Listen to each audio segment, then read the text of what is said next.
सुनो भाई, एक सेकंड, मैं रोकना चाहूंगा। मैं क्या कह रहा हूँ? मैं अब तो रोकना चाहूंगा आपको। मैं आपको ये कह रहा हूँ ना मैं देवीलाल के पोते, हाँ ये है, ये तो फिर नहीं है। देवीलाल जनता के ये पोते। पूछा है कि भाई तुमने तो क्या देवीलाल के करा पोते है? नहीं, बीजेपी का कौन सा नारा है? बीजेपी ने कब कहा है कि भाई हमें जाटों की जरूरत नहीं है?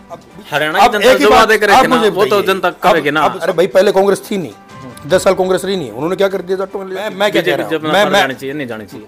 जेजेपी के नेता क्या मैं तो जाट वर्सेस नॉन जाट आया है, 2016 के बाद आया है, जाट आरक्षण आंदोलन के बाद आया है। आज भारतीय जनता पार्टी है, मेले है कि नहीं कैथल के अंदर, और आगे ही बनेगा। बीजेपी का क्यों बनेगा, जेजेपी का क्यों नहीं बनेगा? ताऊ देवीलाल का नाम बेचने के लिए चले जाना है। टिकटार्थियों को छोड़कर कैथल जिले के अंदर किस कार्यकर्ता को नाम से जानता है? जेजेपी जमानत जब्त पार्टी, और राजस्थान ने ये सिद्ध कर दिया कि राजस्थान में जमानत जब्त हुई है पार्टी की। उसका श्रेय छोटे नेता दिग्विजय चौटाला को देना चाहोगे या बड़े नेता दुष्यंत चौटाला? ऐसे लोग हैं जो अपने स्वार्थ में जाट समाज को बेचने का काम करते हैं। चढ़ता हरियाणा देखने वाले सारे प्यारे दर्शकों ने सोनू अजय बैनीवाल की प्यार भरी मीठी मीठी राम राम।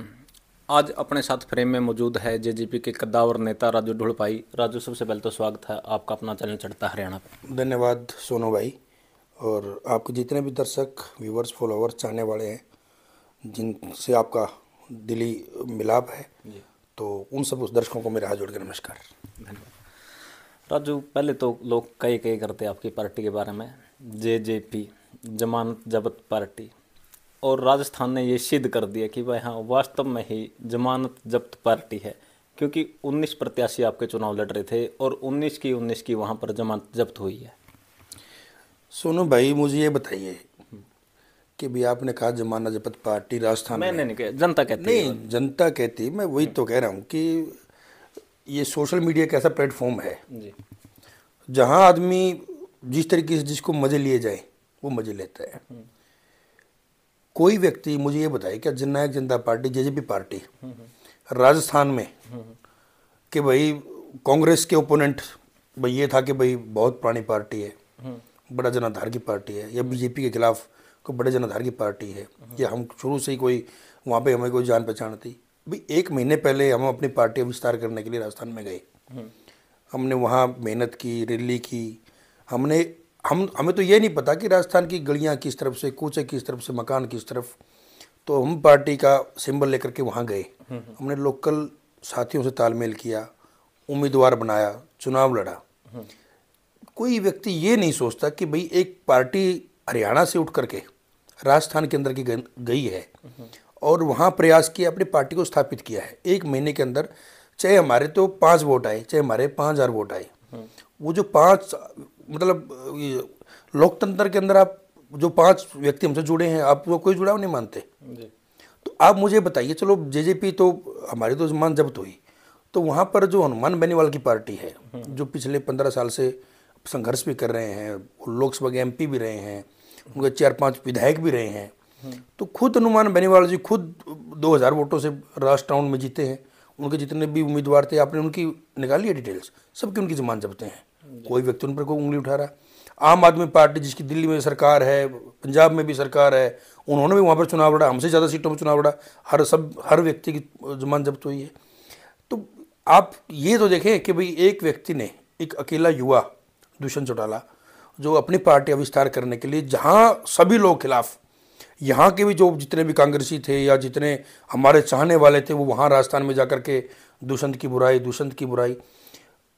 तो मैं तो सोनू भाई ये मानता हूँ कि चर्चा होनी चाहिए, पॉजिटिव हो नेगेटिव हो, लोग चाहे नेगेटिव करें, हमें तो हौसला मिलता है। हम तो गए, हमने वहाँ चाहे हमारे 2000 वोट आए, कहीं 5 आए, चाहे हमारे 100 वोट आए, वो लोग तुमसे जुड़े, हमारी तो शुरुआत है।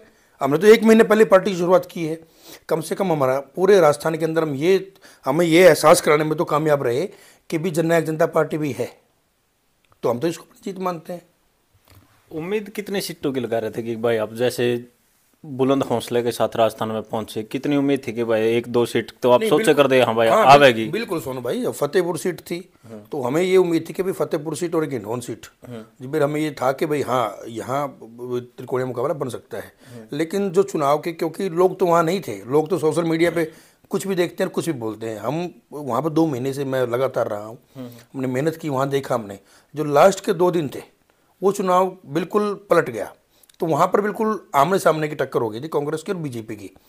आप ये मानिए कि जेजेपी ही क्यों, वहाँ पर जो आरएलपी थी या आम आदमी पार्टी थी, सब उम्मीदवारों को जनता ने कि भाई नहीं, उनको किसको ये लग रहा था कि भाई कांग्रेस जीत रही है, वो वोट बीजेपी पे चले गए, जहाँ लग रहा है बीजेपी जीत रही है वोट कांग्रेस पे चले गए। तो लास्ट के जो दो दिन थे तो वहाँ पर चुनाव इस तरीके से हो गया कि भाई बीजेपी वर्सेस कांग्रेस। तो अच्छी हम तो इस बात में कामयाब रहे कि भाई हमने अपनी पार्टी का जो सिंबल था चाबी, उसको घर घर पहुँचाने का काम किया। हरियाणा के लोगों के 2 दिन से मेरे पास बड़े फ़ोन आ रहे हैं, बड़े मैसेज आ रहे हैं। अगर जब राजू का इंटरव्यू कराएं तो एक बात पूछिए, जो ये वोट आई हैं, जो राजस्थान में जमानत जब्त हुई है पार्टी की, उसका श्रेय छोटे नेता दिग्विजय चौटाला को देना चाहोगे या बड़े नेता दुष्यंत चौटाला को? मुझे ये बताइए कि वो इतना बड़ा कद्दावर नेता कौन है कि जो ये कहता है कि दुष्यंत को श्रेय दे, दिग्विजय को श्रेय दे। भाई मैं तो लोगों को ये देखता हूँ कि आज के समय में लोग फेसबुक सोशल मीडिया पर बैठकर ही शेर बनते हैं।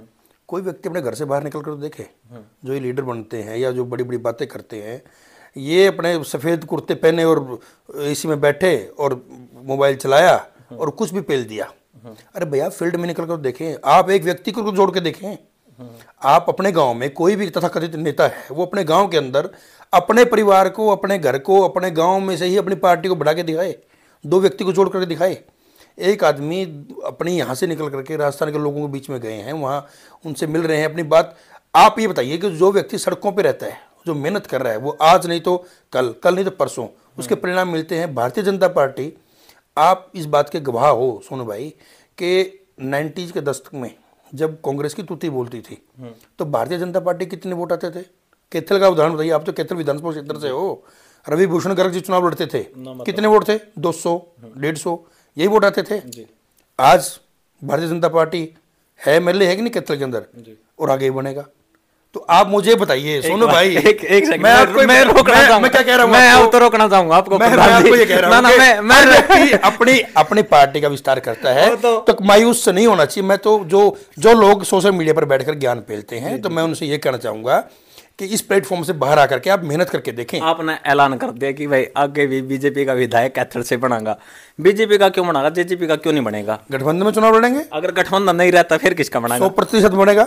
अगर गठबंधन टूटता है, अब क्यों आप इस बात को क्यों देखते हैं? हम गठबंधन में है ना जी। तो मैं तो ये बात कह सकता हूँ कि कैथल से गठबंधन में विधायक बनेगा, सुरजेवाला नहीं जीतेगा, किसी भी हालत में नहीं जीतेगा। अगर गठबंधन नहीं रहता तो फिर कौन बनेगा? अब ये तो फिर वही, तब क्या होगा वो तब की बात है। मैंने ये कहा है कि भाई गठबंधन का विधायक कैथल से आगे भी बनेगा, निश्चित तौर पर बनेगा।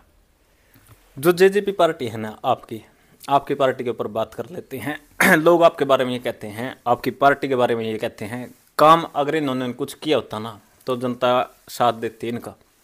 ये कह रहे हैं जो आपके नेता है, दिग्विजय चौटाला हो गया, अजय चौटाला हो गया, दुष्यंत चौटाला हो गया, चौधरी देवीलाल यानी कि ताऊ देवीलाल का नाम बेचने के लिए चले जाना है। राजस्थान में क्या बिका को नहीं, ये क्या हरियाणा में भी कोई खरीदने वाला नहीं है। क्या नाम बेच दिया? क्या नाम? मैं तो आपसे पूछना हूँ, क्या नाम बेच दिया? बस देवीलाल के पोते, हाँ ये है, जनता ये पूछा है कि भाई तब देवीलाल के पोते नहीं है। चौधरी देवीलाल आपके घर में बुजुर्ग पेंशन ले रहे हैं, किसने दी है? चौधरी देवीलाल ने नहीं दी क्या?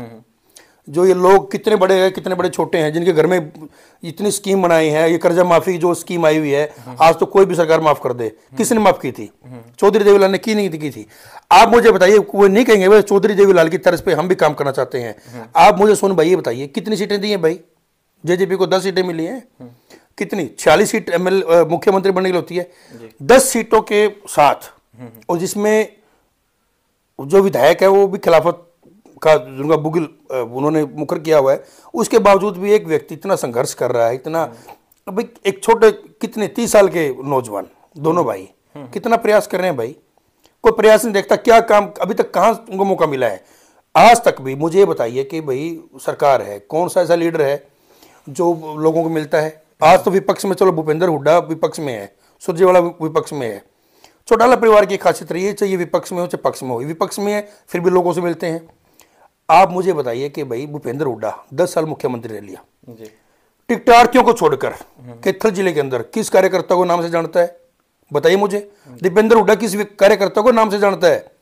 सुरजेवाला से पूछिए। तो वो कांग्रेस वाले कमेंट करके बता दें कौन किसको जानता है। मैं वही कहता हूं सोनू भाई, आप ये देखिए ना कि ये लोग, आप कहीं भी चले जाएं, हर व्यक्ति भाई हर जगह मिलते हैं, काम करने का प्रयास करते हैं। सबसे ज्यादा भीड़ दुष्यंत के पास क्यों मिलती है? हर बस खिलाफत दुष्यंत की करनी है। जब दुष्यंत की इतनी खिलाफत है, फिर तो फिर लोग वहाँ पर्ची आने का काम कौन करवाने जाता है भाई? वो हरियाणा से बाहर के लोग तो नहीं है, वो तो होंगे ही लोग। बस हर व्यक्ति ने शुरू से ही, जब से दुष्यंत ने बीजेपी के साथ अलाइंस किया था, तब से ही तथाकथित कुछ जो कांग्रेसी हैं या कोई जाट नेता का अपना जो टैग लगाए हुए हैं, उनको सिर्फ ये दिक्कत है कि भाई दुष्यंत बीजेपी के साथ क्यों गया। तो ये इन लोगों को तो ये लगता है कि ये ऐसे लोग हैं जो अपने स्वार्थ में जाट समाज को बेचने का काम करते हैं और हमारे समाज के लोगों को जो मुख्य विचारधारा है उससे अलग करने का प्रयास कर रहे हैं। भाई कब, अब खुद ही कहते हैं कि भाई हम बीजेपी ने जाटों के साथ ये कर दिया, बीजेपी ने जाटों के साथ ये कर दिया। क्यों भाई? आप क्यों ठेकेदारी उठा रहे हो जाटों की? भाई जाट हमारी कौम, हमें क्यों 35 वर्ष से करने का प्रयास किया जा रहा है? भाई हमारा तो जहां काम, बीजेपी नारा देते हैं कि भाई हमने तो उसने कब कहा? बीजेपी का कौन सा नारा है? बीजेपी ने कब कहा है कि भाई हमें जाटों की जरूरत नहीं है? बीजेपी में जाट नहीं है क्या? ये कमलेश झंडा कौन है? जाट नहीं है, ये मंत्री नहीं है जी। जाट। 90,000 जाट विधानसभा क्षेत्र आते हैं इसके अंदर, उनका नेतृत्व नहीं कर रहे हैं। धनखड़ जी जाट नहीं है, सुभाष बराला जी जाट नहीं है। ये तो को जो लोग स्वार्थी लोग हैं, जो ये चाहते हैं कि भाई जाटों का ध्रुवीकरण किया जाए और जाटों को इस समाज से अलग थलग किया जाए, वो लोग करते हैं।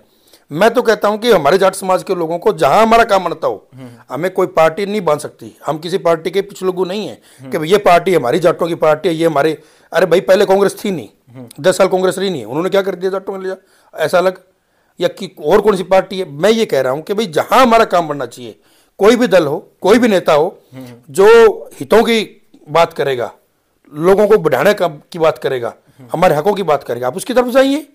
हम क्यों इन चीज़ों में उलझते हैं कि भाई मैं तो फेसबुक पर देखता हूँ बीजेपी ने ये कर दिया, बीजेपी ने वो कर दिया। भाई हम अपने काम करवाने हैं, हमें क्यों, हम क्यों जो मुख्य धारा है उससे अलग क्यों हों? जैसे ही कोई जाटों का नारा लगाता है तो जो दूसरी जाति के लोग हैं, क्यों छत्ती बिरादरी का काम नहीं चलता सोने भाई, तो दूसरी बिरादरी के लोग हैं वो ऑटोमेटिक हमसे कट जाते हैं। क्यों भाई? एक ये भी तो सही ना राजू, बीजेपी के आने से पहले कोई कास्ट जिन नहीं थी हरियाणा में, किसी प्रकार का कोई नाम नहीं था। और ये जो जाट वर्सेज नॉन जाट आया है 2016 के बाद आया है, जाट आरक्षण आंदोलन के बाद आया है। और हरियाणा की जनता ये भी कहती है, हरियाणा की जनता ये भी कहती है कि चलो हमने बीजेपी से कोई द्वेष नहीं है। पार्टी के सर्वस्व भाजपा के नरेंद्र मोदी जी, जब 32 लोग एक समाज के मर जाते हैं, शहीद हो जाते हैं समाज के लिए, एक प्रतिक्रिया नहीं आती, उनको उस बात से ज़्यादा नाराजगी है। देखिए सोनू भाई, मैं हमारे जो शहीद हुए उनके लिए बिल्कुल निश्चित तौर पर देश के प्रधानमंत्री है या मुख्यमंत्री है, संवेदना व्यक्त करनी भी चाहिए जी। अब मैं तो ये बात कहता हूँ कि भाई अब जैसे आप कहते हो कि भाई पहले जाति पाति नहीं थी, मेरा तो पुंडरी विधानसभा क्षेत्र है, 30 वर्षों से वहाँ से निर्दलीय विधायक चुन करके आता है। जाति पाति का पूरा बोलबाला है, आपके सामने है। तो तब तो बीजेपी भी नहीं थी, तब पहले कांग्रेस भी रही है, तो तब नहीं थी। तो कहाँ जाति पाति, ये तो हर जगह। अब छोटे से छोटे चुनाव के अंदर देख लिए, अगर हम पंची का चुनाव लड़ते हैं, वहीं से, ये तो जाति की बात है, वहीं से भाई इस परिवार का, ये टब्बर का है चुनाव, सरपंची का है, ये पट्टी का चुनाव है, ये उसके चुनाव है। कोई बिरादरी की बात आती है, भाई ये एससी के अंदर भी बट जाते हैं, ये वो उस बिरादरी से, उस बिरादरी से। तो जाति पाति तो ये तो बहुत ज़्यादा घर कर चुकी है, ये चीज़ें शुरू से बनी हुई हैं। और रही, अब राजस्थान के अंदर देखा सोनू भाई, मैं लिस्ट देख रहा था कल, वहाँ पर भाजपा की टिकट पर 16 जाट चुनाव जीत करके आए हैं, कांग्रेस की टिकट पर 14 चुनाव जीत करके आए हैं, और जो हारे हैं उनके बराबर में वो बीजेपी वाले, जो कांग्रेस वाले जीते हैं, तो वो 14 वो लगा लो, तो कम से कम 30-35 टिकटें बीजेपी ने वहाँ पर जाटों को दी हुई है। तो फिर ये बात कहीं मुझे लगता नहीं कि भाई हम जाति पाति से जोड़ें। तो लोगों को यहाँ भी भाई अपने हित को, अपने कामों के लिए, अपने आप, अब जेजेपी दुष्यंत चौटाला ने अगर गठबंधन किया और अपनी सोची है, तो उनका एक व्यक्ति, उनको ये सोचना चाहिए भाई हमारा एक व्यक्ति विधानसभा में बैठा है और चंडीगढ़ बैठा है, आप हम अपने काम करवाएं। तो जब आपने अगर कोई सत्ता बदलनी है तो 5 साल के बाद मौका मिलता है, तो आप अपने मत का अधिकार करें, और जिसको आप सरकार को नहीं पसंद करते आप उसको चलता करें। तो हम क्यों हम दूसरी बिरादरियों को भी गलत बोल करके अपना विरोधी क्यों बनाएं? जेजेपी 3 मुद्दों को लेकर चुनावी मैदान में आई थी, जो मेन मुद्दे थे 3। एक तो था 5100 रुपये पेंशन करेंगे, बुढ़ापा पेंशन है जो वो 5100 करेंगे बढ़ा करके। एक था हरियाणा के युवाओं के लिए, दुष्यंत जी बड़ा बोलते थे उस समय उसके लिए कि 75% आरक्षण हरियाणा के युवाओं को देंगे। और एक जो सबसे मेन था वो मैंने पहले नंबर पर लेना चाहिए था, लेकिन मैं लास्ट पर ले रहा हूँ उसको, वो ये था कि हम बीजेपी को जमुना पार करा खावांगे। तीनों बातों पे ही दुष्यंत जी यानी कि आपकी पार्टी जननायक जनता पार्टी खरा नहीं उतरी। सोनू भाई, आप भी ना पिछले 4 साल से इन्हीं मुद्दों पे अटके हुए मैं हो। इन मुद्दे में नहीं, आपके पास कोई नई बात आप लेकर के आए, कोई नई बात तो अब हरियाणा की जनता जो वादे करेगी ना वो तो जनता करेगी ना। अब सबको पता है। अब तो 1 वर्ष से कम का समय रह गया, जनता ने पूछेगा भाई अब तो पूरा कर देंगे या नहीं आप करेंगे। भी पढ़े लिखे युवा साथी हो, पत्रकारिता के अंदर आए हो, आपके चैनल को देख रहे हैं वो पढ़े लिखे लोग हैं। अब मैं वही कहता हूँ जिनको खिलाफत करनी है वो तो फिर नहीं, मैं ये कह रहा हूँ नहीं 75% आरक्षण का क्या जिन लोगों ने 75% आरक्षण का क्या रहा? मैं वही कह रहा हूँ, जिन लोगों ने सिर्फ नुक्ताचीनी करने वो तो कहेंगे। आप मुझे बताइए, 5100 दुष्यंत जी ने कहा कि मैं मुख्यमंत्री, जेजेपी की सरकार है कि 5100 करेंगे, मुख्यमंत्री बने नहीं बने, तो अलायंस में है 10 सीटें हैं। अरे भाई 10 सीटें हम प्रयास कर रहे हैं। रही आप जो सी बात कह रहे थे कि भाई 75% आरक्षण वाली, दुष्यंत जी ने कानून बनवाया कि नहीं बनवाया, उसको चैलेंज कर दिया कोर्ट में। ठीक है, चैलेंज कर दिया कोर्ट में, कोर्ट ने उसको खारिज कर दिया। सहयोगी दल ने कहते हैं कि साथ नहीं दिया, जनता तो ये कहती है। आप बिना कैबिनेट की मीटिंग के वो अप्रूव हो गया, कैबिनेट ने तो उसको वो किया होगा, वो कानून को बनाने में सहयोग किया, राज्यपाल के साइन भी हुए। वो तो कोई किसने कोर्ट के अंदर पीठ वो डाली और उसमें कोर्ट में स्टे हो गया और खारिज कर दिया। हम अब आगे हम हाई कोर्ट में, उसमें सुप्रीम कोर्ट में जाएंगे। तो आदमी ने प्रयास किया कि नहीं किया? 75% हमने विधानसभा से यहाँ से बना करके कानून को लागू किया, वो तो कोर्ट में चैलेंज हो गया। बताओ सुनो भाई, इसमें तो प्रयास किया कि नहीं किया? आप क्या चाहते हो? 5100 रुपये पेंशन होनी चाहिए या नहीं होनी चाहिए? बिल्कुल होनी चाहिए भाई, क्यों नहीं चाहते? 75% आरक्षण मिलना चाहिए, बिल्कुल मिलना चाहिए, क्यों नहीं मिलना चाहिए? हरियाणा के युवा जो आज यहाँ से विदेशों की तरफ पलायन कर रहे हैं, अगर 75% आरक्षण हरियाणा के युवाओं को प्राइवेट नौकरियों में मिलेगा तो हमारे जो युवा साथी हैं जो गवर्नमेंट नौकरी में अगर एडजस्ट नहीं हो पाते वो तो प्राइवेट फील्ड की तरफ उनको मौका मिलता है। जनता का है, जनता ने भी पूछा नहीं बीजेपी जमुना पार जानी चाहिए कि नहीं जानी चाहिए? आप मुझे बताइए, ये तो जनता है, ये तो कल वो नहीं, आप क्या चाहते हैं? मैं क्या कह रहा हूं, जानी चाहिए नहीं जानी चाहिए? जेजेपी के नेता क्या? मैं तो चाहता हूं कि भाई दुष्यंत चौटाला मुख्यमंत्री बने। मैं चाहता हूं कि दुष्यंत चौटाला मुख्यमंत्री बने, जेजेपी की सरकार हो, 5100 पेंशन हो, 75% आरक्षण लागू हो। मेरे कहने से तो नहीं बात बनेगी, वोट जनता ने देने हैं। अब लोग कह रहे थे कि राजस्थान के अंदर कांग्रेस आएगी, मध्य प्रदेश में आपने देखा नहीं, आदरणीय सुरजेवाला साहब का जो ट्वीट आया था 135 नया उद्धव रहे, कितनी सीटों पर आएगी, प्रभारी बन के गए थे। जब कर्नाटक जीत आई थी तो सुरजेवाला कर्नाटक जीतवा दी बड़े ढोल धमाके के साथ, और अभी उनको यह था भाई अब की बार मैं हाथी की सवारी करके आऊंगा दिल्ली से, हर तरह वो बड़ा स्वागत होगा। वोट जनता ने देने हैं। 160 सीट दी नहीं दी? छत्तीसगढ़ के अंदर भी ये लग रहा था कि भाई वहां भी कांग्रेस आएगी, बीजेपी आएगी नहीं आएगी। लोग जनता जिसको चाहेगी वही सत्ता के अंदर आएगा। और तो ये तो पॉलिटिकल नारे होते हैं कि भाई हर व्यक्ति को प्रयास करता है। अब ये मोदी साहब को कोसते नहीं है, राहुल गांधी पानी भी कोसता है, लेकिन जब तक जनता नहीं चाहेगी तो कौन उनको सीट गद्दी से उतारेगा?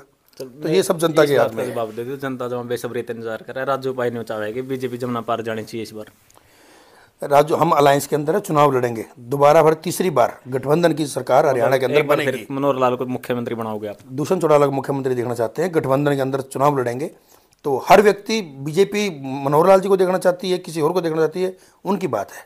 हम जननायक जनता पार्टी बीजेपी की मतलब दुष्यंत चौटाला को मुख्यमंत्री देखना चाहते हैं। 3 स्टेटों में बहुमत के साथ बीजेपी की सरकार आई है। लगता है कि भाई हरियाणा में भारतीय जनता पार्टी, जननायक जनता पार्टी यानी कि आपकी पार्टी जेजेपी को कोई बहा देगी?